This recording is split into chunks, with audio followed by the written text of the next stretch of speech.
all forms of misconduct can be like a reason to let the CEO go, that the board doesn't worry like, oh, our shareholders going to revolt, right? Because it's just like, literally, what other option do we have?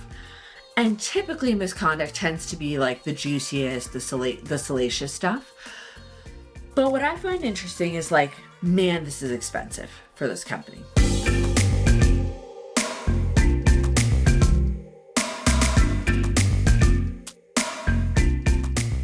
Hi, folks. We've got a special episode of We're Not Recording. Given how much attention the Coldplay CEO-CPO relationship news had over the weekend, Melanie and I wanted to sit down and have a conversation about it. Candidly, both of us come to it a little bit concerned to have a conversation about it because it's scary. And anyway, we'll get into our reasons. However, we thought there were a couple of dynamics around power, around even class and gender that we think are worth discussing. And given this, has the attention of the moment, we wanted to address it. So I hope you find the conversation to be like thoughtful and potentially even useful, and just some things to think about at your own company. But in no way do we mean to pile on to something that sort of has already surprised us and how much attention it's gotten. While I have you, this podcast is sponsored by the company Melanie and I work for, Athena. We provide workplace compliance training as well as a host of other tools to help companies, in particular their HR and legal teams, to run their compliance programs. Please do check Athena out. Melanie, good morning.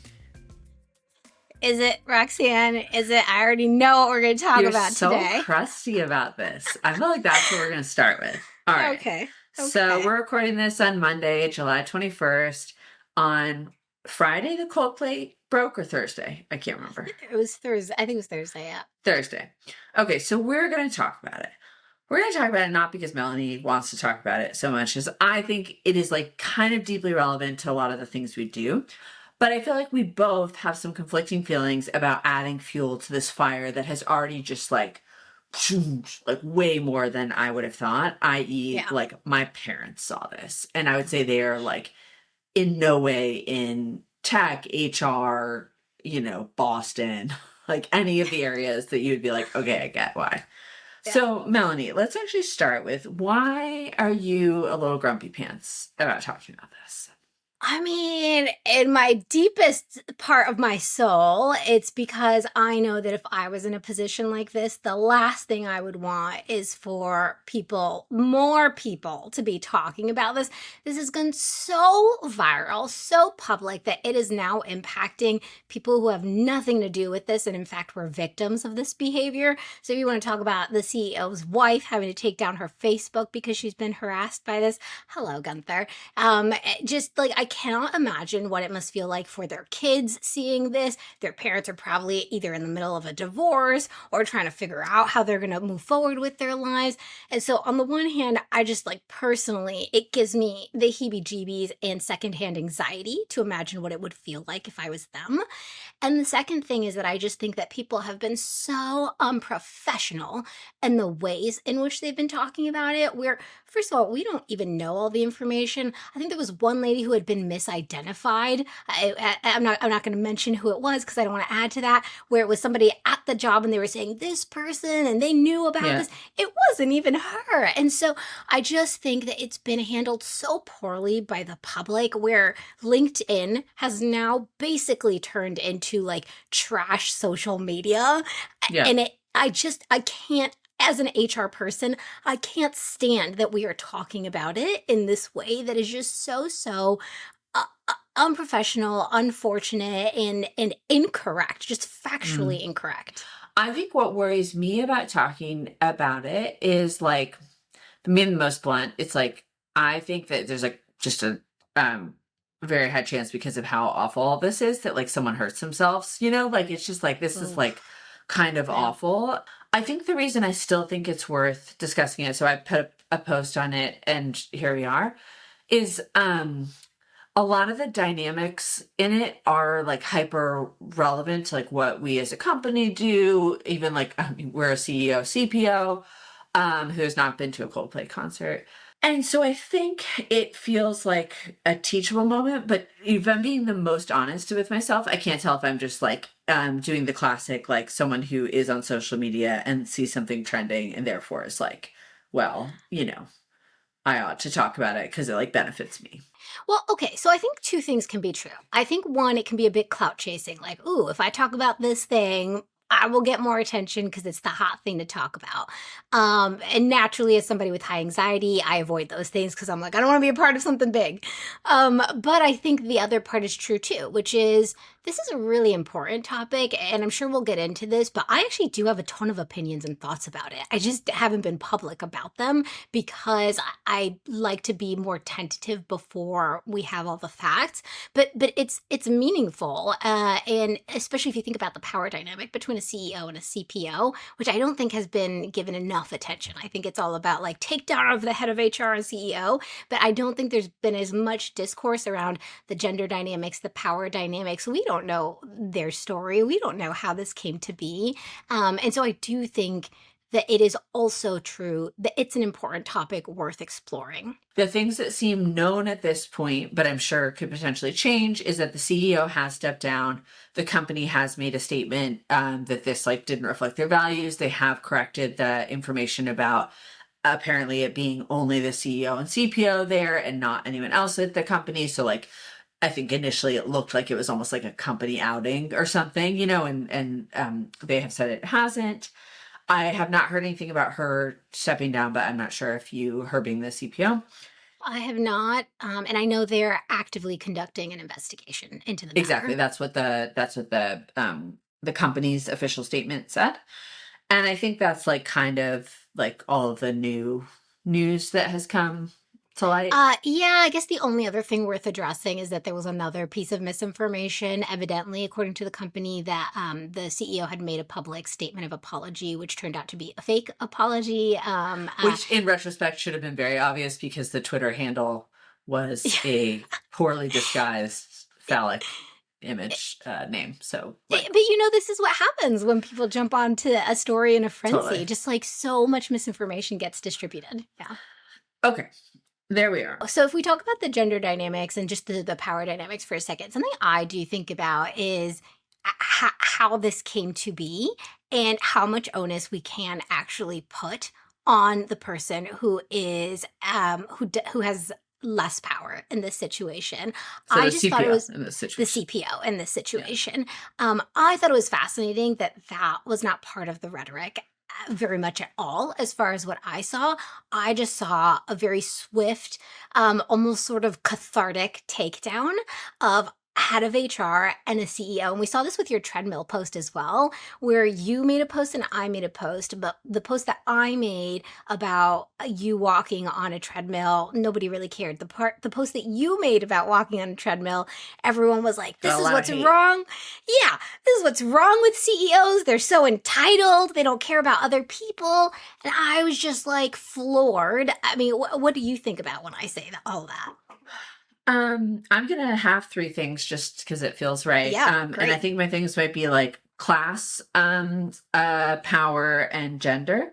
So I think on the class warfare, i.e., like I think if this was like a junior manager and their IC, you know, like direct report, people, even though it is the same level of like problematic in some ways, I think maybe not like, I guess I take that back. It's not the same, but it is problematic because I think what we're going to get to with this PowerPoint is like, if I write your performance review, if I can hire and fire you, if I decide your comp, this is not consensual. And I agree that I think I wrote this, a Medium post, I think like years ago, that I said like there's no such thing as a consensual relationship between the CEO and someone else at the company, which I generally stand by with very few exceptions, i.e. if there's like a married couple who has started the company or so, like I can find like very few like asterisks for that, but otherwise that's what I believe because in this fictional world where you and I are dating, like if suddenly you're like, Roxanne, this isn't for me. Also, I'm looking forward to our performance review. Like you have as a person who isn't the CEO, you have so few good options to extricate yourself from the relationship. Yeah. Even if you're like, you know what, this isn't for me. And like, I'm actually moving on. I took a different role. Guess what? CEOs talk to each other. So I could say, Melanie was a poor performer. Yep. Melanie wasn't good at her shit. She was kind of toxic and she caused a lot of drama. And now there's a CEO saying that and a head of HR on the job hunt.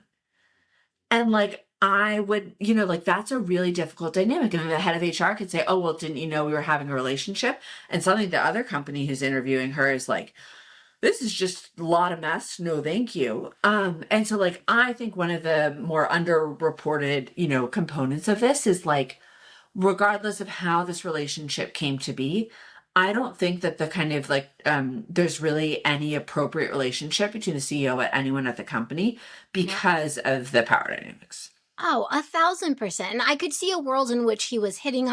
This is not fact. Okay. I'm talking about in a hypothetical world where a CEO is making moves on or hitting on someone, a Because she was in a really tricky situation of like, no thanks. Also, I would love to get dinner with you, but in just a professional way. Yeah, it's like super hard. And I really love my job and I really don't want this to negatively impact me. Okay, let's go to a concert together, right? Oh, this is kind of weird that you're touching me in this way, but we're not in a relationship. It's just, I just can see all the different variations in which someone was put in this position against their will. Totally, which kind of gets to the gender component because HR is primarily women, CEOs are primarily men. I think the last John index I've heard, i.e., are there more women CEOs of Fortune 500 than CEOs named John? I think like women had just passed that, but if you put John Pauls into the bucket, then men still, excuse me, not men, John Pauls and Johns still exceed women. So like point being, there are very few women CEOs. And so we're also talking about the power dynamics that like overlap with gender. There we are. By the way, as quiet as I've been looking, and the comments, so the CEO, as far as I understood, took down his LinkedIn like pretty quickly thereafter. The CPO kept her LinkedIn active. I haven't checked today. I don't know if it's still active, but I was looking at some of the comments that she was receiving. And my God, they were so sexist and inappropriate. And I don't know how LinkedIn has not removed them as violating the terms of, of LinkedIn. But I will not repeat them because they were so inappropriate, but very sexist call outs. And like things about like her physical appearance and that sort of, that's like the general genre. Yes, and even I would say physically threatening, physically threatening in a sexual way, which I don't even know if sexual is the right term. It was just horrible. Yeah. Yeah. Yeah. I think that's right. And then like, I think going back to my first point in class, I think that this caught fire because it sort of felt like two rich people, two powerful people. And so it's always like easier, to like punch up, versus punch down. But it's sort of in some like, I feel like I have no data for this. Maybe there's data, I don't know. But like this kind of, it feels a bit like class warfare. Like the most extreme version felt like when the United Health CEO was like assassinated on the streets of New York.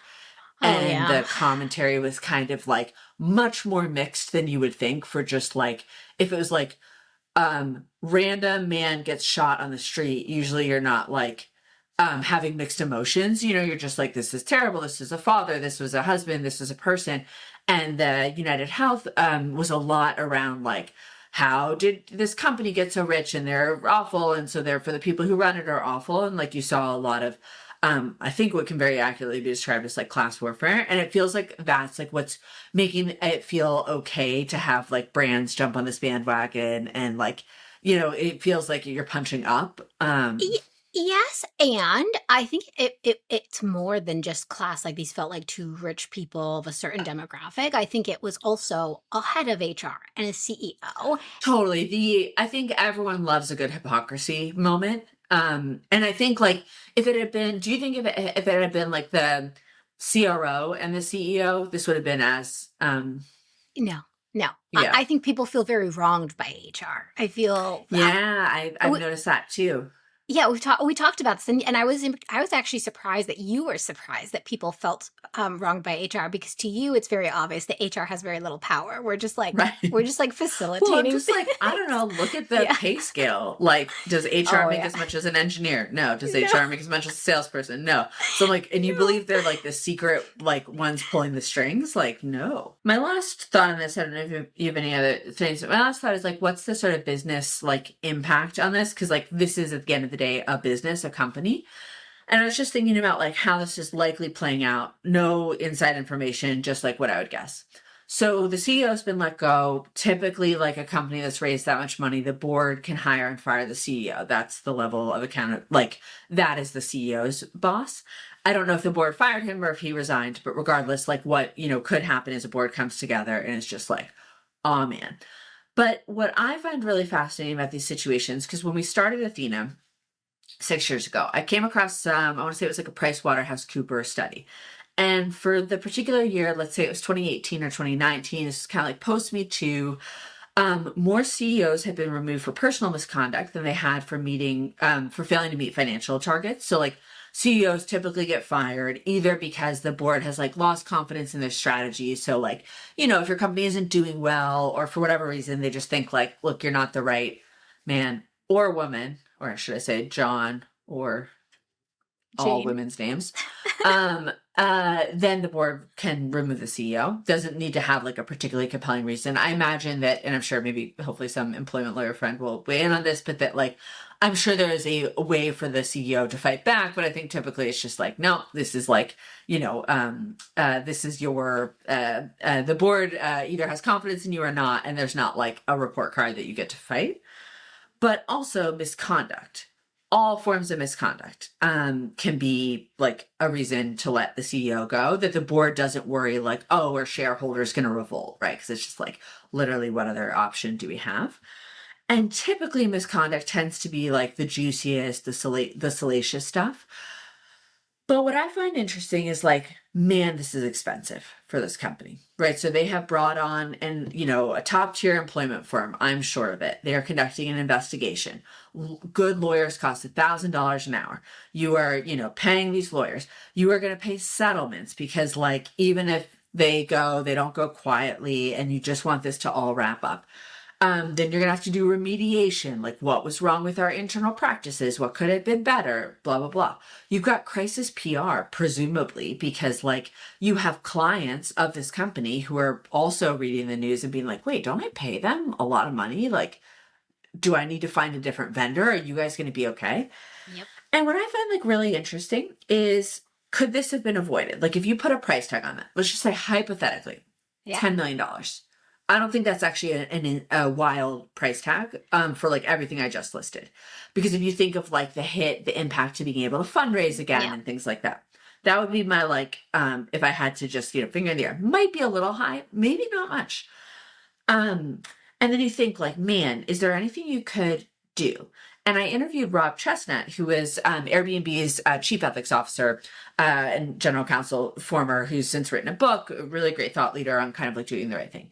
And his perspective, and I'm curious, Melanie, what your perspective is of like, is there, if you were a company and you're watching this and you're like, you're on a board, you're senior, and you're like, I do not want this to happen. Is there anything you can do? His perspective was like, have a conversation. And at first I thought like, man, that's a pretty like low tech and low, impact, like surely. And he's like, no, like when I'm on a board and I meet the CEO, I have a conversation that around like personal relationships as well as like conflicts of interest, that is something like, and we can link to our other episode, basically like, Melanie, I'm really excited and I really believe in your leadership. I want to be clear that I don't think our code of conduct is like a paper document. It's really serious to me. Is there anything you want to share about your past? And also, I just want you to know that like, I don't view this as a checkbox. Like I view this as something that I take really seriously. What's funny to me hearing this is I know a lot of people in HR and compliance and legal will use this argument often with a CEO, right? Like, here's how much it could cost if something bad happened and we don't have a good process in place and we didn't do something to mitigate that. But it always feels just so far off in the future until it happens to you or Totally. until it happens to a peer. It's like the price of a heart attack versus going to the gym. Like we all know what you're supposed to do, but it's like, Yeah, or like insurance, like, and like, do I really think that's going to happen? Do I really want to pay up front for something that I think is really like unlikely, right? But what's fascinating to me is that I think that these things are much more common than people realize. 100%. Every HR person could spill tea on their company today. Like every Mm. HR person is aware of things that Except are for like you, Melanie. except for me that are like Good caveat. that are not quite right, Totally. and but they just happen, like the company knows about it and they allow it to happen. And that was interesting to me, in the rhetoric around this idea that like the CEO and the CPO can't be in a relationship and nobody knows about it. And to be honest, I like mostly believe that. I mostly believe that it's highly unlikely that not a single other person at the company knew that something was going on. Like you're saying, like this was a open secret. Yes, I think it must have been to some extent. That is like in the army, if there's like a commanding officer who's having an affair with someone in the unit, that was the least well kept secret in that unit. Because like, companies are like fishbowls. Leadership is fishbowl. Like you pay attention when they walk by, you notice like, man, they're like getting coffee a lot. Like you just notice the little banter. Like, yeah, I would be shocked if this was like an actual secret. 1,000%. And so then it comes down to, do you have a speak up culture where people feel comfortable speaking up? And when they do speak up, who do they speak to? And are they made to feel bad about it and told to be quiet, or is that encouraged? Does anybody actually follow through? So those are the things that I definitely think about in terms of companies in general and how you actually push things forward.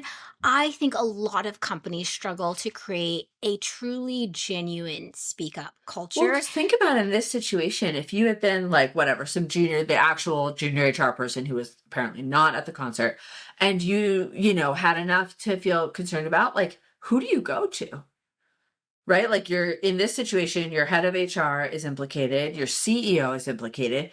So I guess you're like hoping the CFO or if there's someone in legal, but like already your options. And then that person is in a bit of a pickle because they need to jump to the board in order to do anything.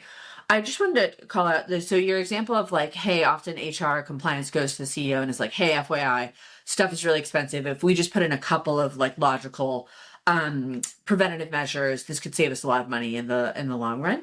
I think you're right, but I think Rob's point was different because the CEO everyone cares about their boss, and their actual boss is the board. And so like if you came to me and you're like, Roxanne, I think it's really important we do this like one thing to mitigate risk. I trust you a lot, so I would genuinely listen to you and I'd want to hear. But if I'm even being honest, like that is different than the board coming to me and saying like, Roxanne, I just saw this thing go down with 3 of our portfolio companies, and I'm telling you, I want you to do this. And the reason it hits different is 1, it's the boss, but 2, if that thing happens, they literally had a conversation with me where they said, I told you so. So like I think it still comes down to power dynamics of like, if you report to me and you say, I'd like you to do this, it's in your best interest, that just hits different than if I report to you. I'm very much of the mindset that like people keep peopling. We had a webinar that was titled that, if you remember. Like people are just people, and you put them in a group of 10 and something silly is going to happen. You put them in a group of 100, more silly things are going to happen. And then occasionally at some point, like capital B, bad things are going to happen.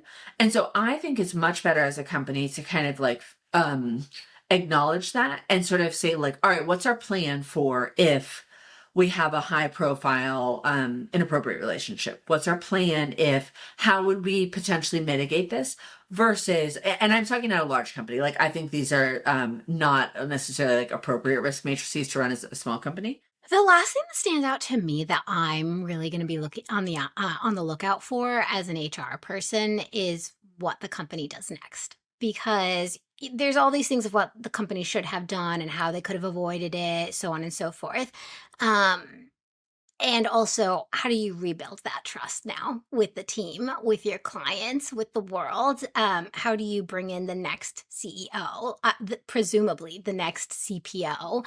Um, I'm going to be very, very curious to see what they do next, what they communicate next, and what the structure of their team looks like next. Would you have any advice for either of those? Would you have any advice for the incoming CPO? Well, Assuming there will be one.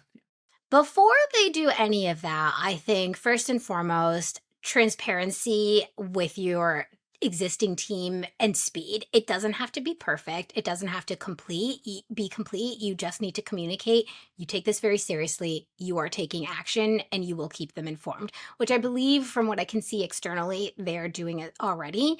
Next is what are you doing to actually systemically change your processes internally if you don't already have an anonymous hotline, if you don't already have a training or process that talks about this, how are you doing that? And then what are you doing to actually show behavior change? Whether that's the entire leadership team having a town hall where they all talk about this and they invite open questions, whether it be, hey, if there is anything else that you are aware of or sitting on, let's talk about it now. Let's action on it now. And then I think long term, it's really just going to be about putting their money where their mouth is, whether it be in the programs that they roll out or the behaviors that they actually exhibit long term, holding themselves accountable. It will be very, very important, I think, that everything you do not just hold up to scrutiny, but invite, like actively invite pushback, feedback, things that you otherwise maybe in the past would have been less proactively soliciting or open to. Make sure that you are being like abundantly overly interested in people's pushback, feedback, and just raising their hands around potential concerns. I like that. I feel like my advice to an incoming CEO of said company would be like, yeah, I think like accountability is just a superpower. And I think there's often this desire when a company messes up. I've seen this coming from McKinsey, for example, that had a lot of like public scandals with opioids and bribery and whatever, is to basically kind of be like, and we're moving on. We're starting a new chapter. And then Yeah. just be like, chapter closed. But that's actually, I think, the wrong. I get why that's the instinct. It's just like, oh my gosh, this was talked to death, and like, I really just want to focus on the future. And I think it's like really the wrong instinct. And I think there can be this magic when a company acknowledges like we messed up big, and like says it. You don't necessarily have to say it to the whole world. You could say it like to your point at a all hands conversation. But like, I think people are so hungry, which is maybe like part of this class warfare feeling for leaders who like really do say like the buck stops here. I messed up. Not like in the past decisions were made and you know, like that kind of corporate Yeah. wishy-washy, Yeah. like some could say there had been a failing and now our value statement is here. And you're just like, okay, that did not read to me like if you're in a relationship and someone messes up and they say like, I was wrong. I made a Mhm. really dumb decision, or we as a company made a really dumb decision, and I'm going to speak in very plain terms that are not legally vetted and that are not like corporate compliant, corporate Yeah. kind of consultancy speak, and instead to just like own it. I think, like, from my experience in the army, like whenever a leader messed up and actually was like, hey, remember this thing we did? It was so bad. And that was like Yeah. all on me. And Yeah. here's what I'm doing. But like, you can't have that future conversation if you don't just like have this real moment of accountability. I think that's important because so what I don't think people should do is create a scapegoat. It was two bad actors. It was this Yep, CEO and this CPO. We've gotten rid of them and now the problem is solved. No, totally. this was a structural, systemic, Or at least cultural assume it issue. was. Let's Like I'm assume gonna it. assume it was, and it's just better to assume like, that there were like multiple failure points that all happened that like brought us to this moment. Versus, I totally agree that the bad apple moment of like we cleaned house and like on we go is like, mm-mm, Yes, I think great caveat because I don't know the ins and outs, but I have to assume that there were many points of failure that allowed something like this totally. to happen. And If you try to use a scapegoat, employees, I do not think will take that seriously. Whereas if you just own it as a company, people will have much more trust. I'm not saying it will be perfect, but it will be better than just saying it was two bad actors. So agree entirely that it's got to be, you got to take accountability as a company. And it's not, you can't be like, it's all on this new CEO and this new CPO and they're going to solve the problem. Like, I just don't believe that. What a world, Melanie. What a world that I do not want to be a part of ever, Roxanne. So I'm very glad that we are very compliant and we do all the things that you and I are never going to be on a Coldplay date together. We have a professional relationship. I think this was a good talk. I hope that your anxiety is not too spiked. It's okay. It was a good conversation to have. It was a good conversation to have.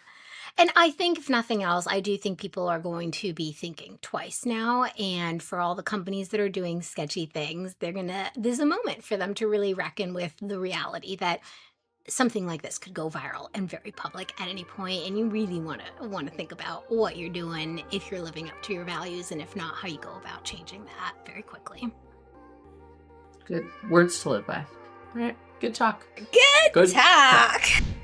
I've been waiting my whole life to say this. If you like this episode, please like, subscribe, and follow us on LinkedIn because that's the only social media platform where we hang out.